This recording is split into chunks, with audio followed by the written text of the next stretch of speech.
আসসালামু আলাইকুম। পোশাক শ্রমিকদের দাবি মেনে নিল মালিক পক্ষ, বুধবার থেকে খোলা সব গার্মেন্টস। শ্রমিকদের সব দাবি মেনে নেওয়া হবে বলে জানিয়েছেন শ্রম উপদেষ্টা আসিফ মাহমুদ সজীব ভুঁইয়া। আগামীকাল বুধবার থেকে সব গার্মেন্টস খোলা থাকবে বলেও জানান তিনি।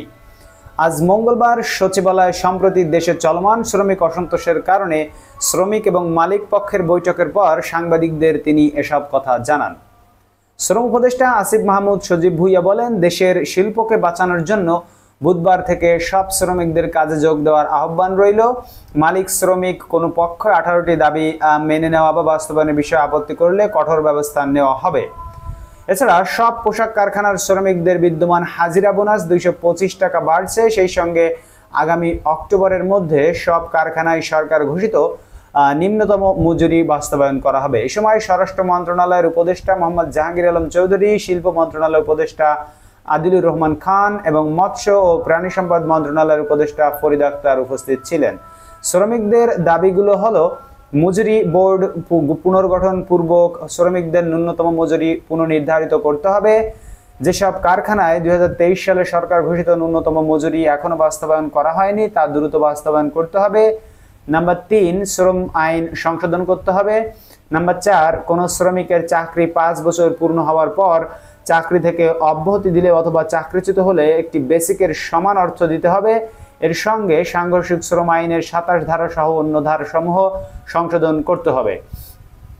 নাম্বার 5, সব ধরনের বকেয়া মজুরি অবিলম্বে পরিশোধ করতে হবে। নাম্বার 6, হাজিরা বোনাস 225 টাকা, টিফিন বিল 50 টাকা, নাইট বিল 100 টাকা সব কারখানায় সমান হারে বাড়াতে হবে সব কারখানায়। নাম্বার 7, প্রভিডেন্ট ফান্ড ব্যবস্থা চালু করতে হবে। নাম্বার 8, বেতনের বিপরীতে বার্ষিক ইনক্রিমেন্ট ন্যূনতম 10% নির্ধারণ করতে হবে। নাম্বার 9, শ্রমিকদের জন্য রেশনিং ব্যবস্থা চালু করতে হবে। নাম্বার 10, বিজিএমই কর্তৃক নিয়ন্ত্রিত বায়োমেট্রিক ব্ল্যাক লিস্টিং করা যাবে না, বায়োমেট্রিক তালিকা সরকারের নিয়ন্ত্রণে রাখতে হবে। নাম্বার 11, সব ধরনের হয়রানিমূলক এবং রাজনৈতিক মামলা প্রত্যাহার করতে হবে। নাম্বার 12, জুট ব্যবসার আধিপত্য বন্ধে ব্যবস্থা নিতে হবে, প্রয়োজনে এ বিষয়ে আইন করতে হবে। নাম্বার 13, কলকারখানায় বৈষম্যবিহীন নিয়োগ দিতে হবে। নাম্বার 14, জুলাই বিপ্লবের শহীদ এবং আহত শ্রমিকদের ক্ষতিপূরণ ও চিকিৎসা সেবা নিশ্চিত করতে হবে। নাম্বার 15, রানা প্লাজা এবং তাজরিন ফ্যাশন দুর্ঘটনায় ক্ষতিগ্রস্তদের কল্যাণে তদন্তে যথাযথ ব্যবস্থা নিতে হবে। নাম্বার 16, শ্রম আইন অনুযায়ী সব কারখানায় ডে কেয়ার সেন্টার স্থাপন করতে হবে। নাম্বার 17, অন্যায্যভাবে শ্রমিক ছাঁটাই বন্ধ করতে হবে।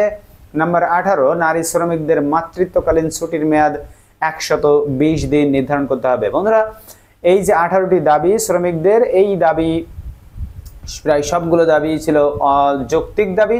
তারা এই যৌক্তিক দাবি করে আসছিল এতদিন, এখন তাদের সব দাবিগুলো মেনে নিয়েছে মালিক পক্ষ এবং যদি না মানে তাহলে সরকার সেখানে ব্যবস্থা নেবে। এখানে স্পষ্ট বলে দিয়েছে শ্রম উপদেষ্টা আসিফ মাহমুদ সজীব ভুঁইয়া। ধন্যবাদ সবাইকে বন্ধুরা ভিডিওটি দেখার জন্য। দেখার পরবর্তী ভিডিওতে অন্য কোনো খবর নেই। সেই পর্যন্ত আপনারা সকলে ভালো থাকবেন। আল্লাহ হাফেজ এবং এই ভিডিওতে একটি লাইক দিতে ভুলবেন না।